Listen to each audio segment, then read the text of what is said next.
My friends, every single day someone comes to me and tells me that they have been unsubscribed from my channel without their knowledge.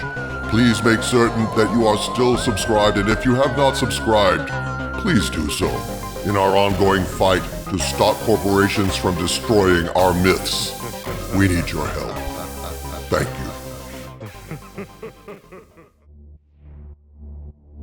Doomcock has seen the second episode of Star Trek Picard, and what can I say about it?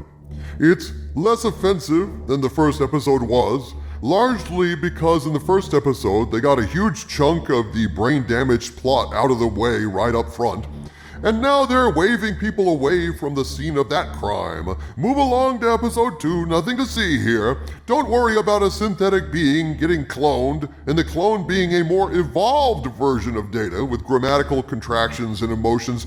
Don't think about how stupid the idea of Data having a biological daughter is. Don't dwell on Picard getting blown across the roof at the age of 97 and not breaking his hip. And never mind how a positronic brain in a human body gives that body superhuman strength and Hulk-like jumping abilities. We're moving on. So all that stupidity is inherent in this second episode, indeed in the whole series, but because it's not in your face, the subsequent episodes seem less offensively stupid, but they're not. Kurtzman and company have established a baseline of suck above which this show will never rise, even though you may have gotten acclimated to it. It's still there, and so any additional stupidity is just slathered on top. Bear that in mind. Episode 1 was a morass of moronic mush, a string of nonsensical plot points that seemingly refute Darwin's theory of evolution and suggest that Darwin got it backwards, that humans have been devolving since the days of the Next Generation, or at least the Star Trek writers' room has been devolving. But Chabon, who worked his dubious magic on this second episode, has transformed episode 2 into something of a detective story without much detecting and a political thriller without the thrills. We start the episode with an utterly pointless flashback to the synth attack on the Federation Mars base and shipyards, a boring if bulletproof special effects sequence lifted from a 1990s video game, near as I can tell. Something between Babylon 5 and Sonic the Hedgehog, I think. It was dull as red dirt, as we are shown what we already knew. A synth lowers the shields, other synths seize control of various ships, a firefight ensues, and voila! The Starfleet rescue armada of 10,000 ships goes poof. What they didn't show is the entire atmosphere bursting into flames, still burning 14 years later, as they claimed it did, but I don't know. Maybe the special effects guys didn't have the fire plug-in. Who cares? The point is this sequence doesn't add to our understanding of anything. It's just there, filler spectacle, so much for the first 7 minutes of the show. We cut to Picard and his Romulan housekeeper, whom I'll call Hazel from now on, watching the rooftop cam footage. No sign of Daj on it. She's been erased from the sequence. Which must be really hilarious. I mean, really something to see. I wish we could see it, because it would be too funny for words, watching these Romulans shooting at nothing, then twitching and exploding and jumping around with nobody there but an old guy gawking at them.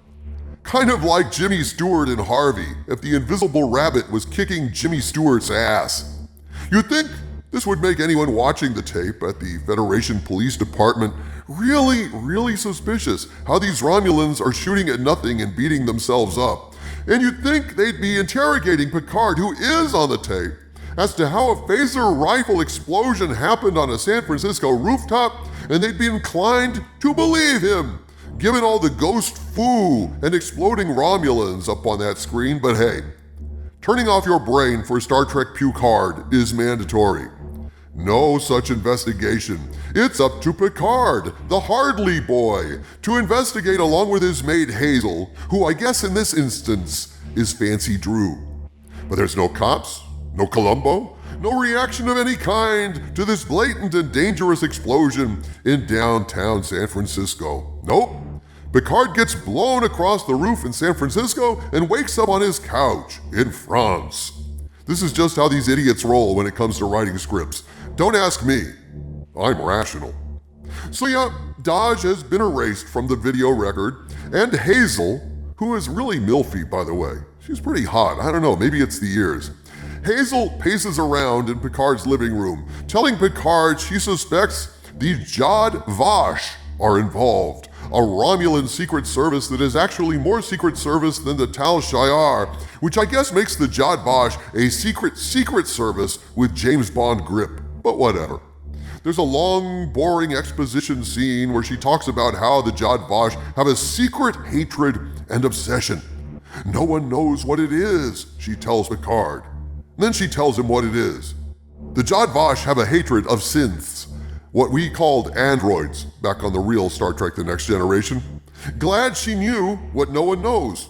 It helps clear things up. This exposition scene is broken up by a hilariously bad flashback of Hardly Boy and Fancy Drew investigating the crime scene at Dahj's apartment. Apparently anyone can transport anywhere at any time in Kurtzman's future, so never take a bath or jerk off. You've got mail, and also visitors, at any time. So Picard and Hazel go in there. It's been all cleaned up. No sign of violence or anything like that. Hazel pulls out a magic box to scan the room with. Picard says Romulan methods of molecular forensic reconstruction are illegal in the Federation because it's not reliable. Hazel says it is reliable, we just didn't want you guys to know. Although surely the Federation wouldn't just take the Romulans' word for it. I mean, they'd have run tests on the technology and found out it works, instead of saying, "Oh, it sucks, okay, we won't use it then. Thank you, lying Romulans, we trust you entirely." But whatever. Hazel scans the room, and lo and behold, here's some more of that trademarked Kurtzman idiocy. We get a replay of the scene from earlier, when Dahj and her boyfriend were sitting on the couch before the attack. Why exactly this scan of the room shows that exact moment Hazel and Picard are interested in isn't explained. Why doesn't it show Dahj strolling around naked after a shower? Have a little mercy on me. Or why doesn't it show her cooking up some kale in the kitchen? That isn't made clear. Don't think about that. Don't think at all, damn it. This is STP. No, this is shit. But I digress. So, this magic technology shows them exactly the moment in an infinite number of moments in that room that they want to see. She scans the room. She sees Dahj and her boyfriend on the couch and hears them too, just like a hologram. But then it stops working. Basically, the Romulan molecular forensic reconstruction is magic. Hazel waves a magic wand and we see and hear the past in 3D. But unfortunately, the dark wizards who cleaned up the crime scene have done dark magic to block Hazel's magic. So Picard asks Hazel, who now I think I'll call Witch Hazel, "Can we see it anyway?" So Witch Hazel casts another spell with her magic wand of +10 bullshit, but alas, thanks to the Jad Vash cloaking spell of +20, we're smarter than you, she can't see anymore. The apartment is saturated with anti-leptors, which prevents them from seeing anything of the past, which completely doesn't explain why they did see something of the past for about 10 seconds, until it wasn't convenient anymore. If the anti-leptors obscure their sensors but haven't actually erased the ghost images from the past, and obviously they didn't because there's still some there, why not open a window and let the anti-leptors out? Regardless, it doesn't matter. The Jad Vash left a slide rule thingy on the table, and Hazel uses this thing to suss out that Dahj communicated with her sister before the incident happened. And this is particularly hilarious, because when Hazel tells Picard that the signal came from outer space, Picard comically gawks and says with surprise, "Are you sure?" What an idiotic reaction in his century. You do remember space travel, don't you, Jean-Luc? That thing you used to do on that Star Trek show? You hear the signal was from space, and you say, "Are you sure?" And you're saying you're lying to a space alien, dude, from outer space. And being surprised in your day and age that a call came from space is like me being surprised I got a call from Canada. God, this show is stupid. So the rest of the show is pretty dull. I'll just hit the highlights or lowlights here, if you will. So we cut to the Borg cube. Dahj is now sleeping with the new Romulan transfer on the Borg cube. He's obviously some kind of secret agent, and I'm not lying. Dahj literally calls him a Romulan lounge lizard. I am not bullshitting you. That's a quote.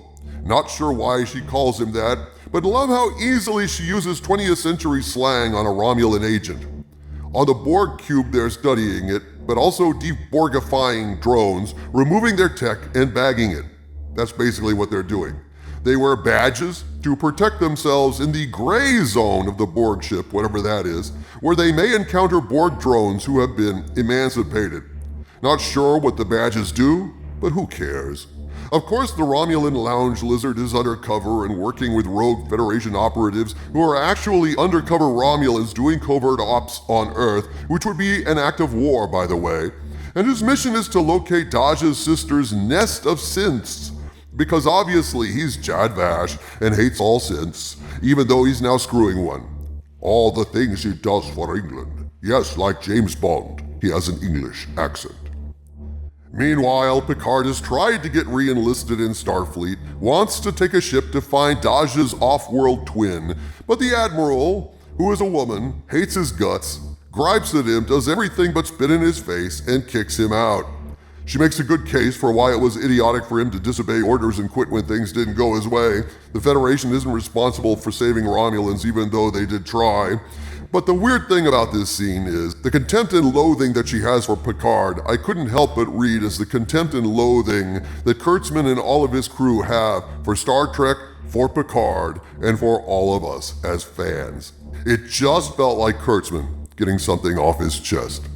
Anyway, Picard leaves, gets a hold of a copy of Star Trek Renegades, and decides to remake Renegades with the rest of his series as he starts assembling his ragtag fleet of young, attractive, and much cheaper to work with than the original crew personnel to take him into space. Oh yes, and Picard has space dementia, but everyone knew that, right? I mean, this is Picard's slogan. He's gonna die on this show, season 1 or season 2 or whatever, so that's something for fans to look forward to, right? So that's about it for this episode. The Jad Vash hate synths. They're looking to eradicate Dahj and her ilk. Picard is going to try to save one of them because she's Data's daughter, even though she isn't. Lal was actually Data's daughter, but hey, fuck it. It's just canon, right? Magic, Hardly Boy, Fancy Drew, Romulan Lounge Lizard, Jad Vash, and Star Trek Renegades. That's all you need to know. Tune in to my review next week, subscribe to my channel, and as always, stay angry.